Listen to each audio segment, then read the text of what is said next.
My name is Margaret. I am 72 years old, and I have lived through enough winters to know that the coldest ones are not the ones outside. They're the ones that settle quietly in the middle of the living room, between people who once loved each other. Last year, just a few days before Christmas, I heard a sentence that hasn't stopped echoing in my head. "She ruins every Christmas," my daughter-in-law said, thinking I couldn't hear. She meant me. The woman who raised her husband, who babysat her children, who cooked her meals. I was standing in the hallway, holding a box of old ornaments, the ones Daniel loved when he was little. Glass angels, wooden soldiers, a cheap plastic star he insisted on keeping even when it turned yellow. I'd come early, as always, to help decorate, to cook, to do the things nobody notices until they're not done. Emily was in the kitchen with one of her friends, whispering, but not enough. "I swear, every year she shows up and ruins everything," she said, exasperated. "The drama, the criticism, the old stories. I'm tired of it." I felt the world tilt just a little. The box slipped in my hands, and one of the glass angels fell and shattered on the floor. The sound made Emily turn, and she froze when she saw me. "Oh, Mom, I didn't see you there," she lied, cheeks flushing. I bent down slowly, my knees protesting, and picked up the pieces with fingers that suddenly felt clumsy and too visible. "It's all right," I said softly. It was already cracked. I wasn't talking about the angel, and we both knew it. That night, in the guest room at the back of their house, I lay awake staring at the faint glow of the Christmas lights leaking under the door. Laughter and clinking glasses drifted down the hallway. I listened to my son's voice, to the children's shrieks, to Emily's bright, cheerful tone.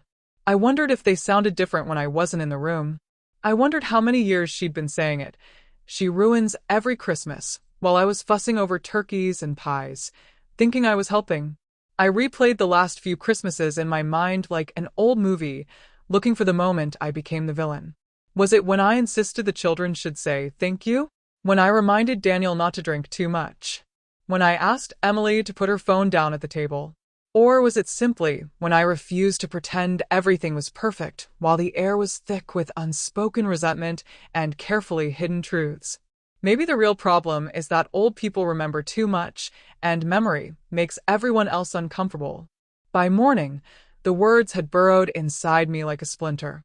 I moved through the holidays with a tight smile and quiet hands, doing what I always did: peeling potatoes, washing dishes, tucking in grandchildren. But something was different. A part of me had stepped back, watching, taking notes, seeing the cracks under the tinsel. When you're old, you learn that some truths don't need to be shouted. They just need the right moment to be seen. I didn't confront Emily. I didn't tell Daniel what I'd heard. I did what old women do best. I waited. Winter turned to spring, spring to summer, and the year walked slowly toward December again. But this time, as the first Christmas decorations appeared in the stores and the music returned to the radio, I wasn't just getting ready for another holiday. I was preparing something else. If I truly ruined every Christmas, then one day Emily would find out what it really meant to have a Christmas without me. Emily is the kind of woman people admire at first glance. Tall, slim, always perfectly dressed, even to go to the supermarket. Her Instagram is full of smiling photos, the kids in matching pajamas, the family by the tree, everything filtered in warm tones and fake nostalgia. She loves appearances, schedules, and things that can be controlled. That's probably why she hates me. I am a reminder of a time when life was messier, poorer and less polished, but somehow more honest.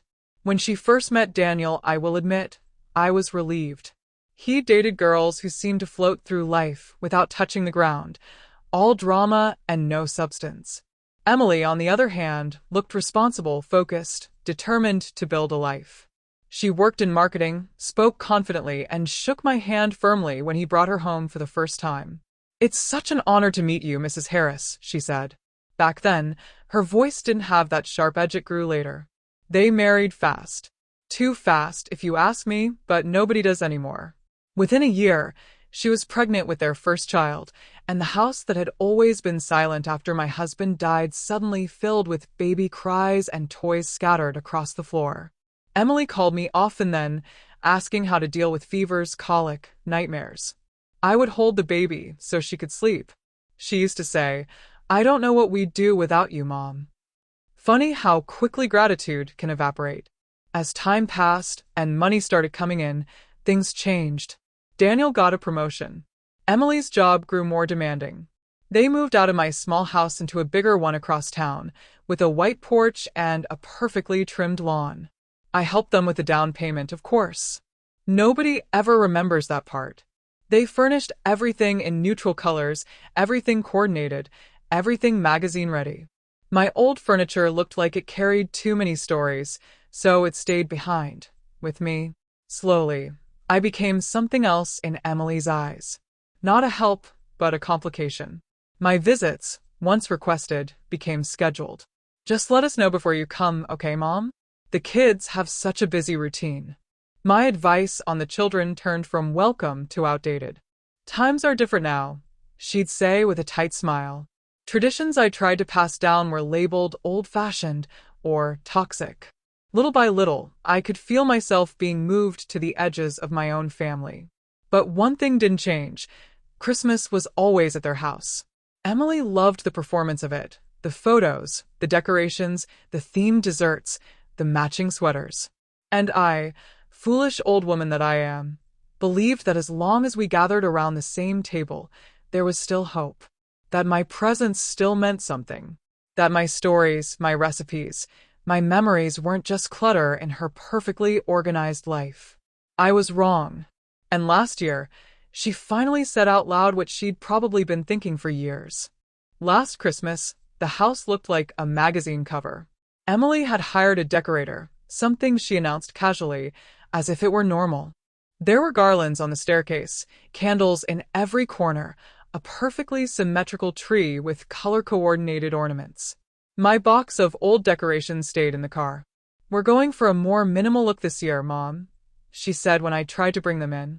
"You know, cleaner, less cluttered." The way she said that word made my chest constrict. I stayed quiet and moved to the kitchen, my safe place. For years, the kitchen had been my territory at Christmas. I knew how long the turkey needed, when to put the potatoes in, how to keep the gravy from getting lumpy. But that day, Emily stood there with a tablet in her hands, following a recipe from some famous chef online. "We'll do things differently this year," she said. "No offense, but your recipes are a bit heavy." She laughed lightly, like it was a joke. I didn't laugh. Throughout the day, little things went wrong. The turkey was still pink in the center when it was supposed to be ready. The fancy dessert she'd chosen collapsed when she took it out of the mold. The children complained about the weird stuffing and asked if Grandma could make her old mashed potatoes instead. I tried to help discreetly, but every time I moved closer, Emily stiffened. "I've got it, Mom," she repeated, her jaw clenched, eyes glossy with unshed frustration. By the time the family gathered at the table, the tension was thicker than the gravy. Daniel, poor boy, tried to smooth things over with jokes. The children were restless, already more interested in presents than food.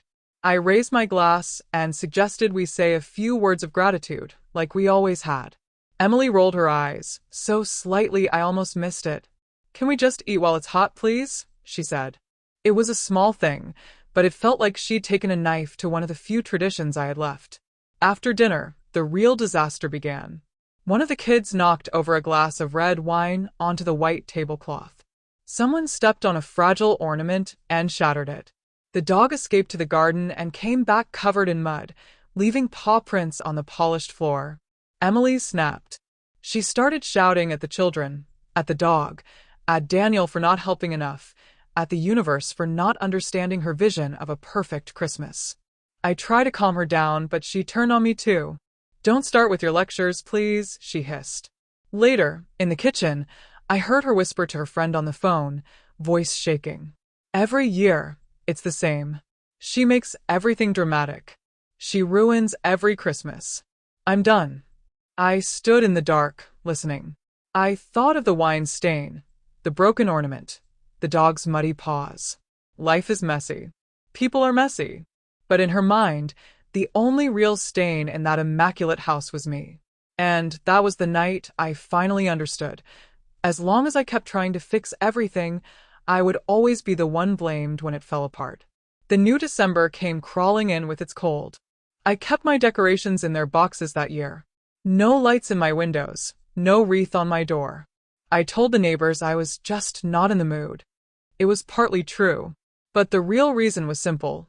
I was waiting to see what my family would do if I didn't initiate anything.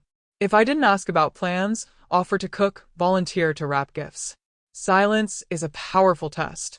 It shows you who really wants you there. One afternoon, I received a phone call from Daniel.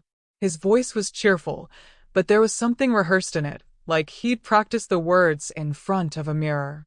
"Hey, Mom. So Emily and I were thinking this year, maybe we'd do Christmas a bit smaller. Just us and the kids. Keep things simple. You could come for dessert later if you want."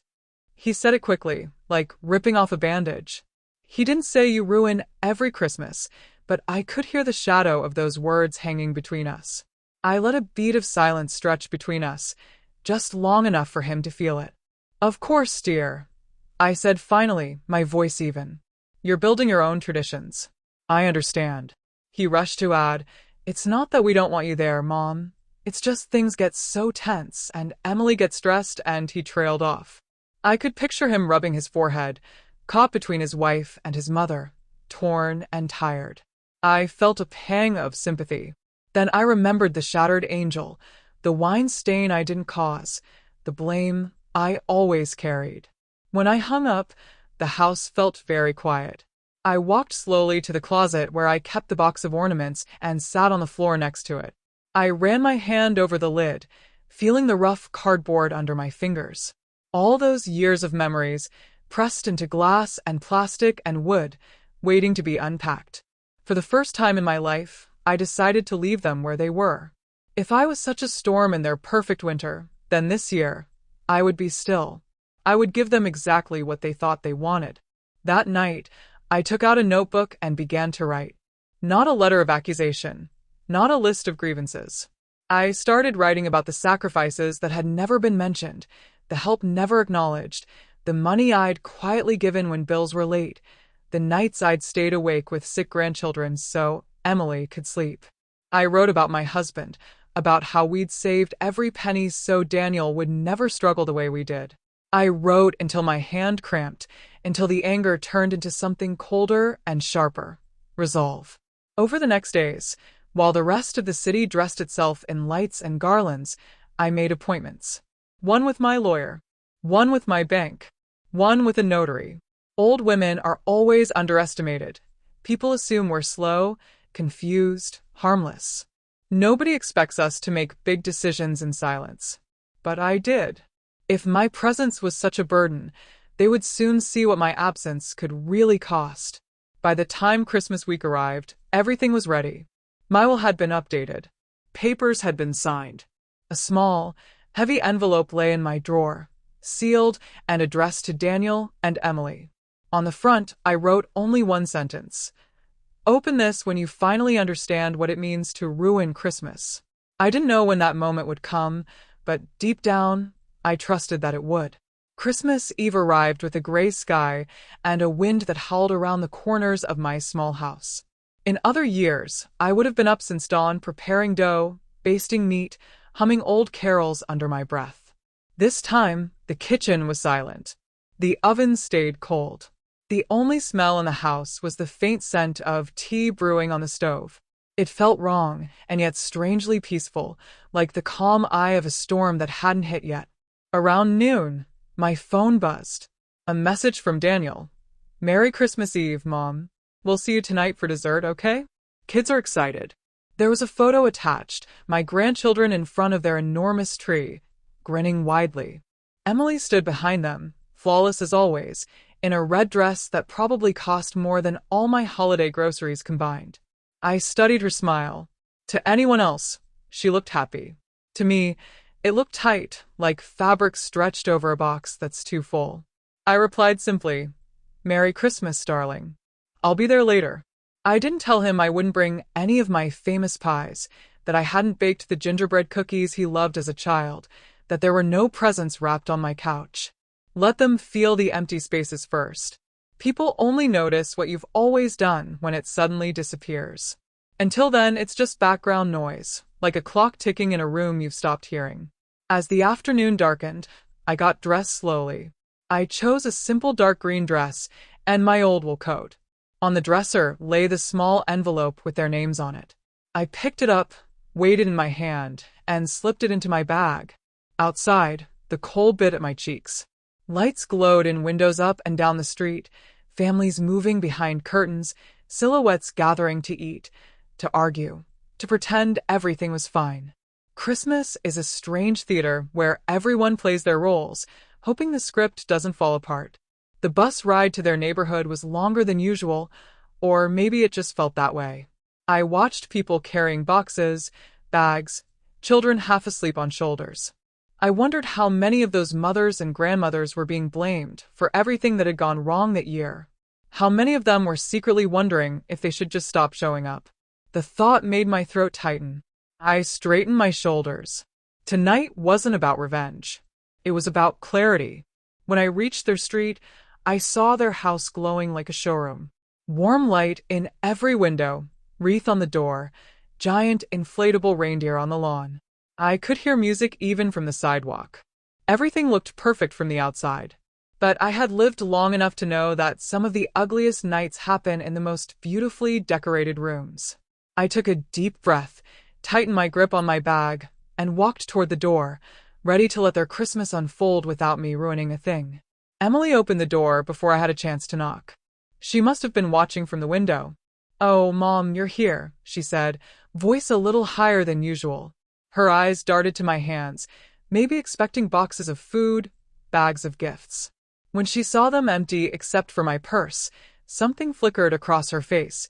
Confusion, then annoyance, quickly disguised as a smile. "Come in. It's freezing out there." The house was full of people. Not just family, but neighbors, friends from her work, couples I didn't recognize. So much for keeping it small. Laughter and loud conversation bounced off the walls. The smell of expensive candles mixed with something slightly burned coming from the kitchen. The table in the dining room was decorated like a catalog, gold plates, cloth napkins, tall candles that made me nervous just looking at them.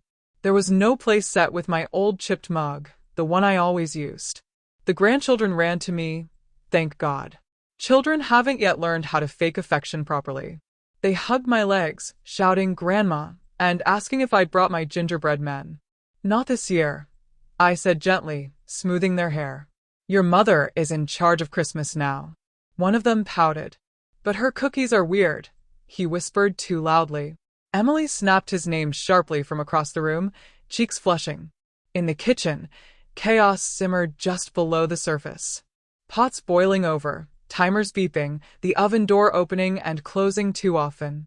Emily moved fast, giving orders, tasting sauces, checking her phone between steps. "Do you need any help?" I asked, knowing the answer. She forced a laugh.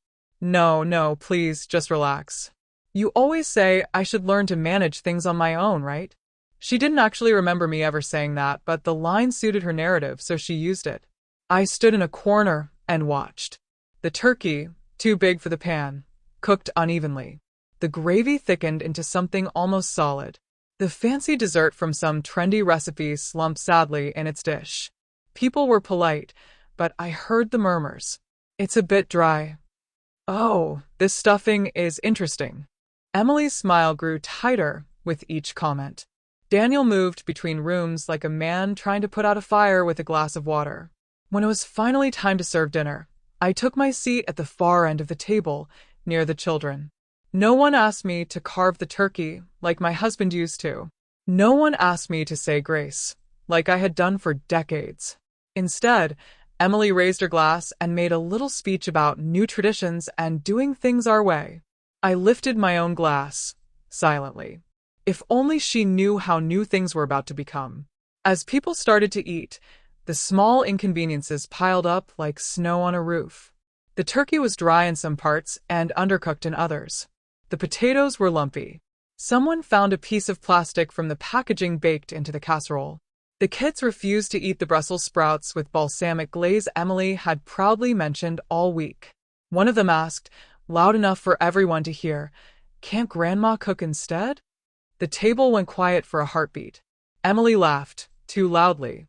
"Grandma is resting this year," she said, her voice sharp at the edges. "She's always so tired, aren't you, Mom?" I looked at her and smiled slowly. "Not especially," I replied. "I'm just following what you and Daniel decided. Smaller role for me. New traditions." I watched the words land. Some of the guests shifted in their seats, suddenly aware of tension they hadn't noticed before. Christmas dinner, that glorious theater of politeness, was starting to lose its script. At the other end of the table, Emily's mother whispered something in her ear. They both glanced at me. I pretended not to notice and focused on cutting the dry turkey into small pieces I could swallow without choking. My hearing may not be what it once was, but when people talk about you, their tone changes the air. You can feel it, even if you can't hear the words. I've learned to read air over the years. After the plates were mostly picked over and the children started asking about presents, Daniel suggested we each share a memory from a past Christmas. It was his clumsy attempt to ease the tension, to bring some warmth into the room. People talked about ski trips, childhood toys, funny accidents with trees falling over. When it was my turn, I hesitated. For a moment, I considered telling some sweet story to smooth things over. Then I remembered the envelope in my bag, the appointments at the lawyer's office, the shattered angel. "I remember the year we had nothing," I began, my voice calm. "Your father had just lost his job. We couldn't afford gifts. So I made decorations out of old magazines and baked cookies with the last of the flour. Daniel thought it was the best Christmas ever." I looked at my son. His eyes were already glassy, a small smile on his lips. Back then, there were no perfect photos. Just gratitude for being together, even if everything was imperfect. The room fell silent.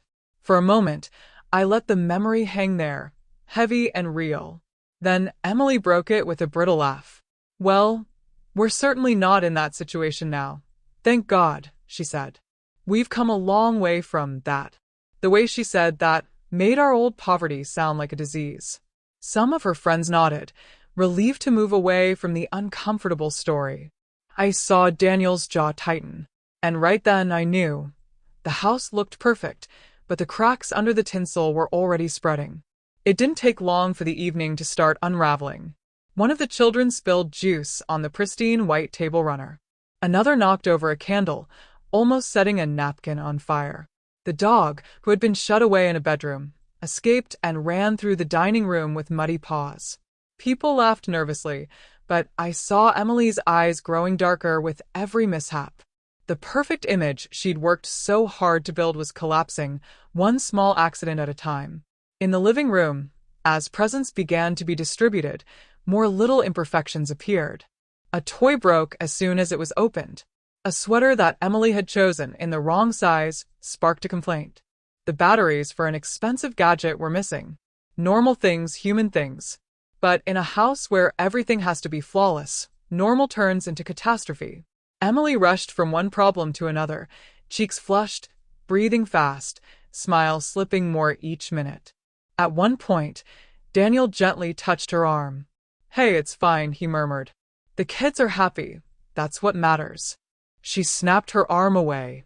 "You don't understand," she hissed, not realizing how many of us could hear. "Every year something goes wrong. Every year there's drama. I wanted one Christmas. Just one. Without her energy ruining everything." Her eyes flicked briefly toward me, as if I were a stain on the carpet. The room froze. Conversations died mid-sentence. The music suddenly seemed too loud. I felt dozens of eyes glancing between us, waiting for my reaction. In the past, I might have tried to smooth things over, to apologize for something I didn't even understand, to make myself smaller, so everyone else could breathe. This time, I did nothing. I just sat there, my hands calmly folded in my lap, letting the silence grow heavy. Daniel cleared his throat. "Emily," he said quietly, "that's not fair." She turned on him. "Oh, really? You don't see it because you're used to it. The guilt trips, the looks, the comments. Every Christmas ends with someone crying, and it's always because of something she said or did. The guests shifted uncomfortably, caught in a storm they hadn't signed up for. A few looked at me, apologetic.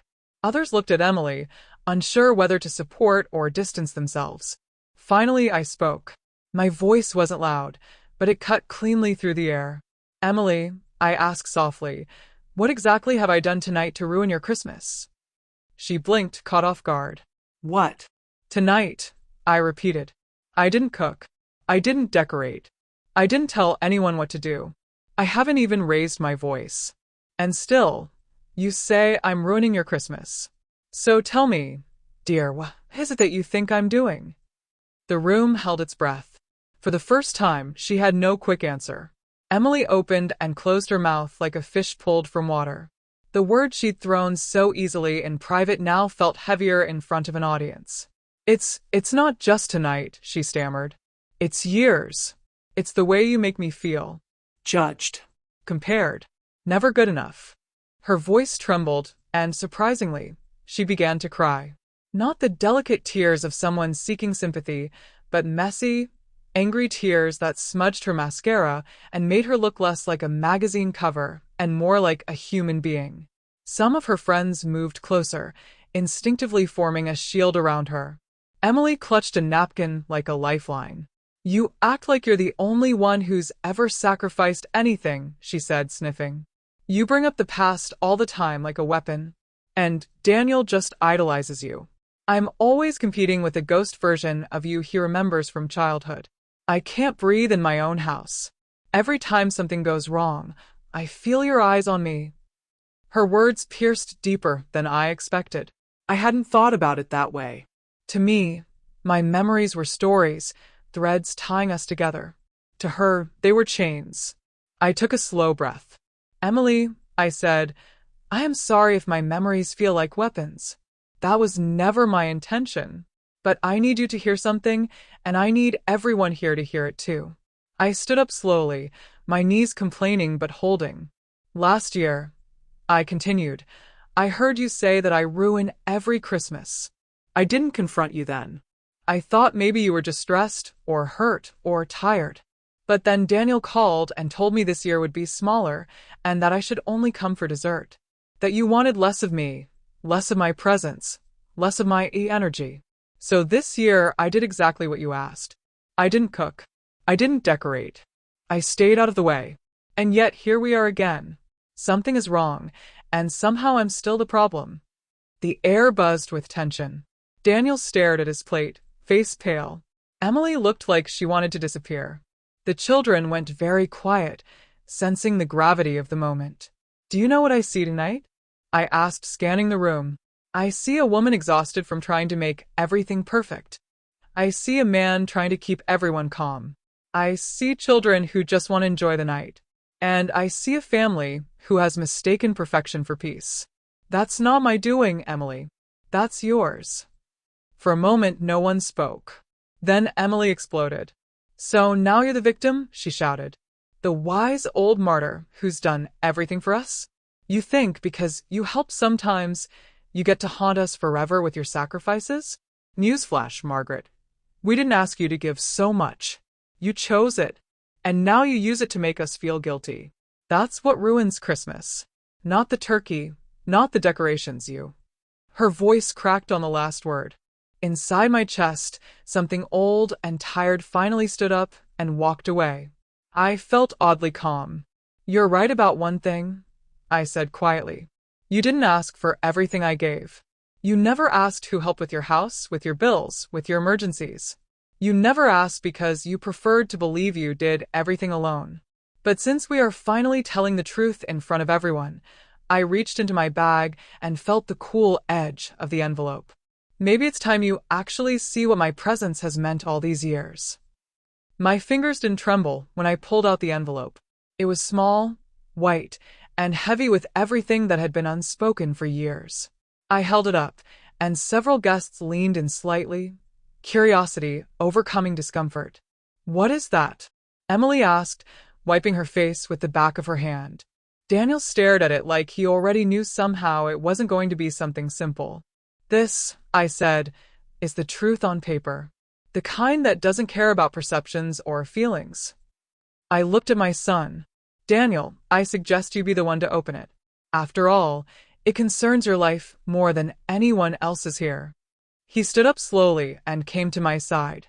His hand brushed mine as he took the envelope, and for a second, I felt the little boy he once was, scared and trusting. "Mom, what did you do?" he whispered. "I finally did what I should have done years ago," I answered. I stopped pretending my sacrifices were invisible. The room seemed to grow smaller, the walls pressing closer. Even the children, usually incapable of sustaining interest in adult matters, watched with wide eyes. The only sound was the soft tearing of paper as Daniel opened the envelope and unfolded the documents inside. First came the bank statements, showing transfers made regularly over the years, from my account to his. Not just small amounts, but thousands at crucial moments. The down payment for this very house. The time he lost his job, for 6 months. The medical bills when their youngest was born prematurely. Every time they'd thought they'd managed somehow, I was there in numbers and signatures. There were also copies of emails with the bank, showing my name quietly included on some of their agreements. But that wasn't all. Behind those pages was another document, newer, crisp, stamped and signed. "What is this?"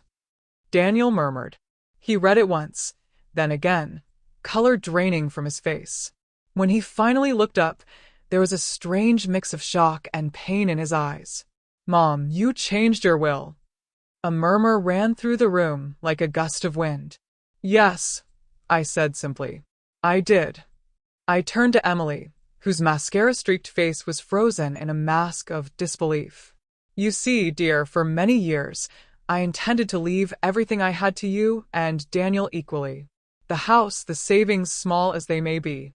But last year, when I heard that I ruin every Christmas, I realized something. I had been giving my life to people who saw me as a burden, not a blessing. I let that sink in before continuing. So, I changed it. My estate will go to my grandchildren directly, placed in a trust they will receive when they are old enough to understand what it means to appreciate the people who stood behind them. There are conditions, of course. One of them is that we spend at least one Christmas a year together.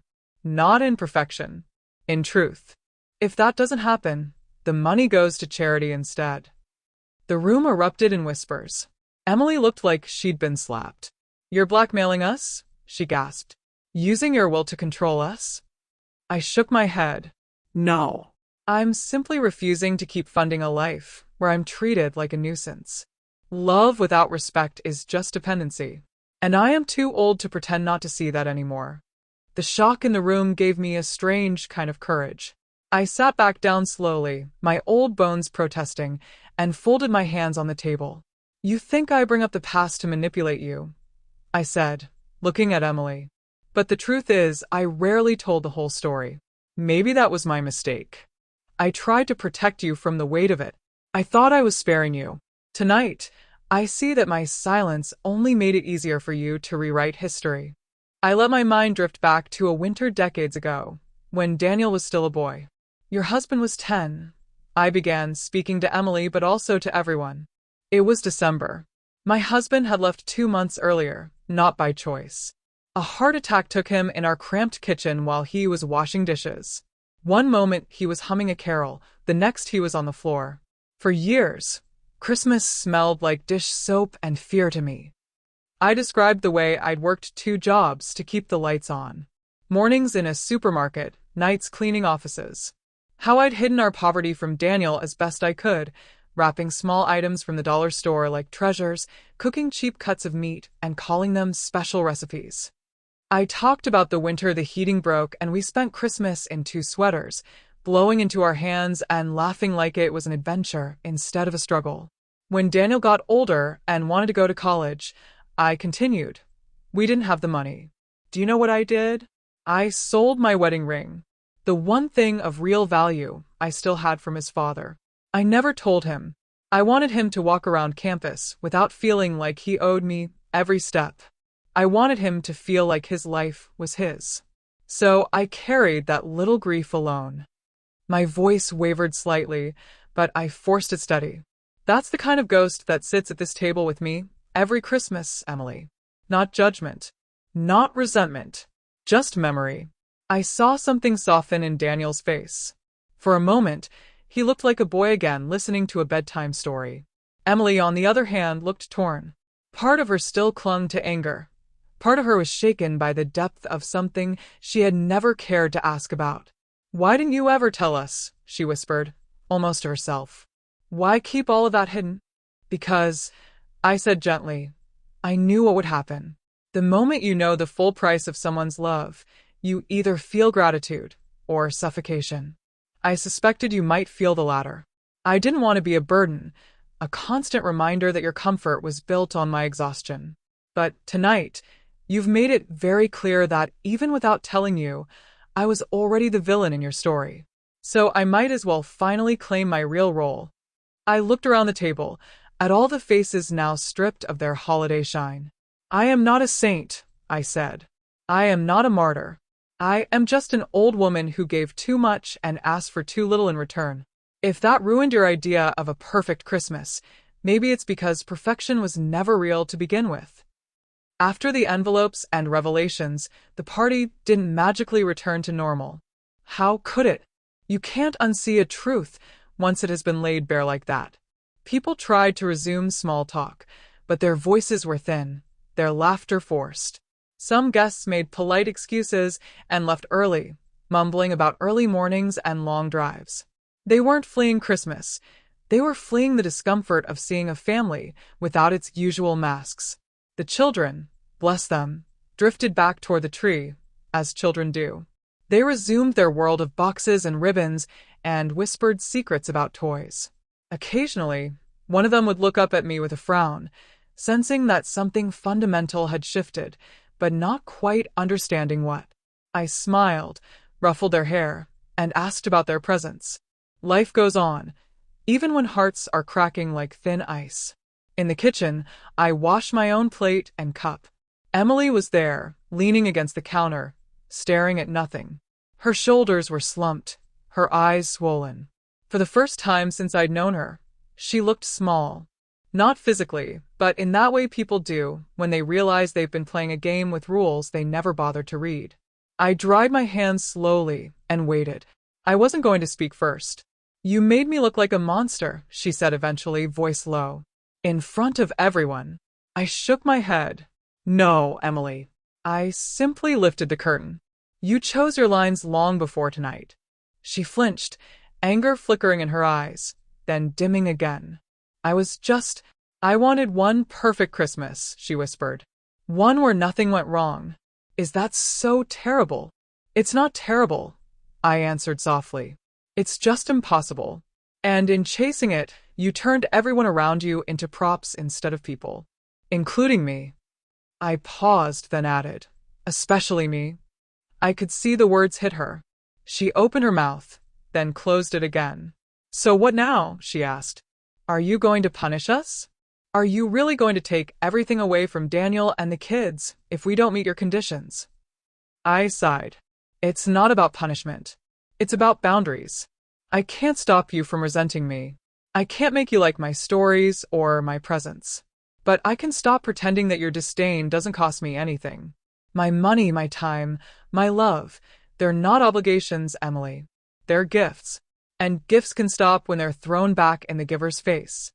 My voice remained calm, but there was steel underneath. Then I said the thing that had been forming in my chest all year. "This is the last Christmas I spend in your house as the woman you think you know. The one who will endure any humiliation just to be near her son and grandchildren. That version of me died the night I heard you say I ruin every Christmas. From now on, if I come, it will be as a guest. Not as unpaid staff. Not as emotional punching bag. Not as a ghost from a past you're ashamed of." Emily swallowed hard. For once, she had no comeback.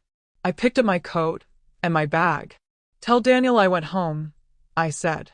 "I'm sure you two have a lot to talk about."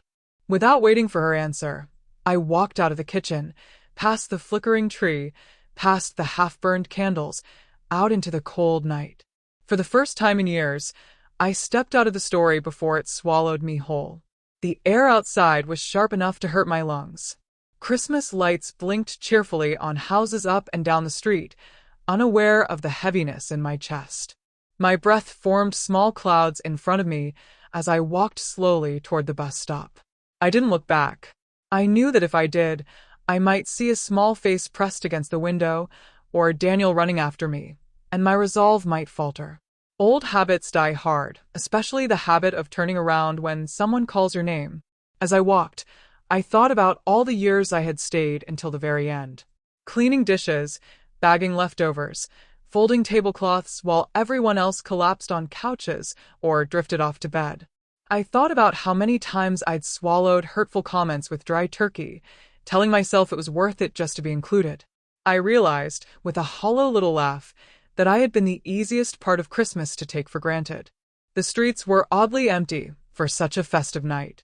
Occasionally, a car passed, its headlights briefly illuminating my figure, a small old woman with a bag, walking alone on Christmas. To a stranger, I might have looked pitiful, but inside, something was loosening, like a tight knot finally beginning to untangle. Painful, but necessary. Sometimes you have to walk through the darkest part of the night to remember that you still know the way home. At the bus stop, I sat on the cold metal bench and wrapped my coat tighter around me. A young couple waited a few feet away, arguing in hushed tones about which family they should have visited first. Their fight felt painfully familiar. Christmas seems to bring everyone's unresolved resentments to the surface, like dirt rising in boiling water. I wanted to tell them, it's never really about the turkey or the time you arrive. It's about whether you truly see the people sitting at your table. But I stayed quiet. It wasn't my story to fix. When the bus finally arrived, I climbed aboard slowly, gripping the railing. The driver gave me a sympathetic nod. "Rough night, ma'am," he asked gently.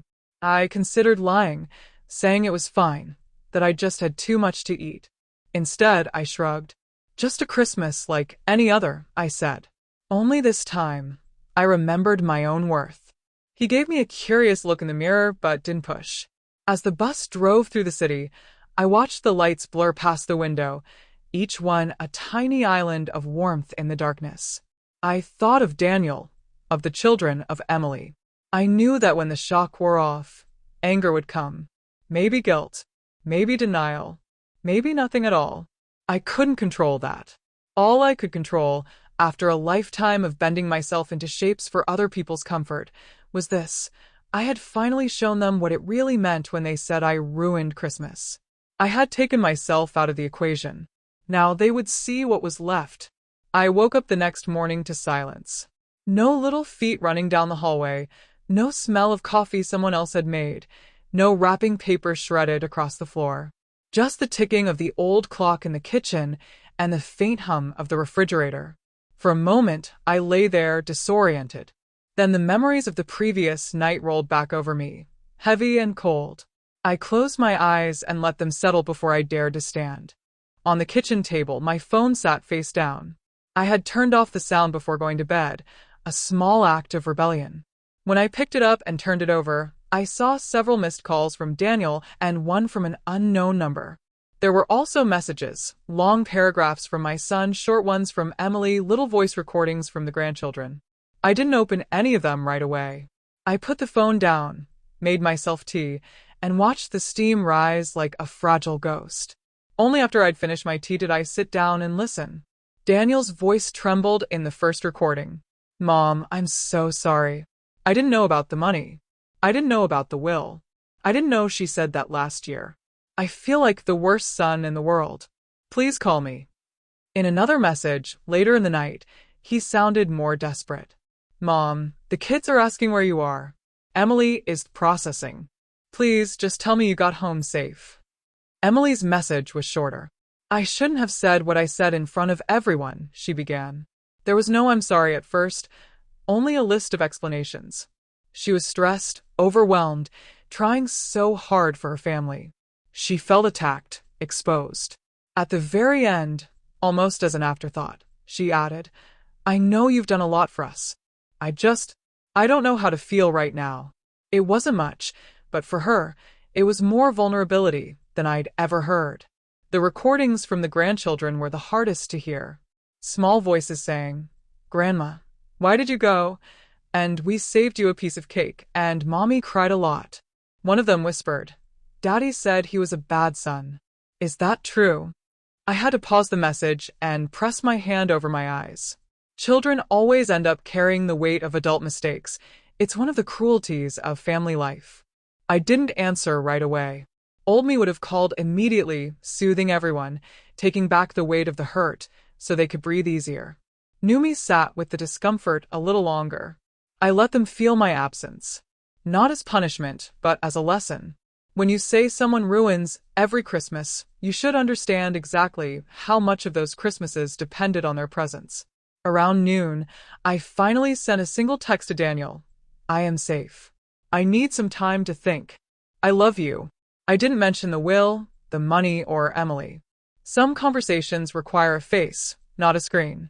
I put the phone back down and turned on the radio. Somewhere, on some cheerful station, a singer crooned about this being the most wonderful time of the year. I couldn't help but smile at the irony. It was 2 days later when Daniel showed up at my door. I wasn't surprised. I had felt him coming, in that way mothers always do, like a change in the weather. I opened the door before he knocked. He stood there, looking older than his 30-something years, dark circles under his eyes. For a moment, neither of us spoke. Then, he stepped forward and hugged me so tightly my ribs protested. "I'm sorry," he said into my shoulder. "For all of it. For not seeing. For not asking. For letting you carry so much alone." I patted his back, my own eyes stinging. "You were busy living your life," I said.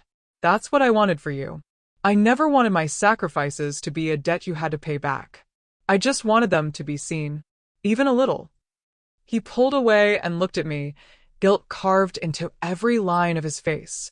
We sat at the table, and he told me everything that had happened after I left. The arguments, the silence, the way some guests had defended me and others had awkwardly avoided taking sides. Emily had slept alone in the guest room that night, not out of petty drama, but because she couldn't bear to share a bed with the man whose love for his mother suddenly felt like a mirror reflecting her own shortcomings. "She grew up different," he said, almost pleading. "Her parents used money as control. They bought affection. They punished with silence. She thought love meant proving yourself constantly. So when you showed up with your memories and your way of doing things, she felt judged, outshined." I'm not excusing what she said. There is no excuse. But I think she truly believed you were trying to take her place. I listened, absorbing his words slowly, like tea steeping. "Did she send you here?" I asked. He hesitated. "No and yes," he admitted. "She wanted to come herself, but she's ashamed. She doesn't know how to face you after everything that came out. She said she'd just make it worse. She asked me to tell you that she doesn't hate you. She hates how she feels around you, which, I guess, is almost worse." I considered that. "Feelings are not facts," I said softly. "She may feel judged, but it doesn't mean I'm judging her. I see her trying. I see her love for you and the kids. But love mixed with fear turns into something ugly. Fear of not being enough. Fear of losing control. Fear of being seen as selfish or ungrateful. That fear has been running your Christmases more than I ever did." He nodded slowly. "What do we do now?" he asked. I smiled, a small, tired smile. "Now you decide, Daniel. Not as my son, not as her husband, but as a man. What kind of Christmas do you want your children to remember? One where everyone is walking on eggshells around a decorated bomb? Or one where things go wrong, people say stupid things, and then actually fix them instead of shoving them under tinsel?" He leaned back, exhaling. "I want a second one," he said. "Very much." I reached across the table and took his hand. "Then start there.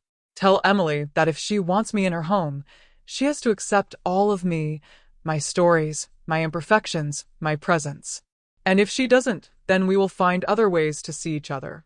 I won't force myself into a house where I'm seen as a curse, even for you, even for the kids.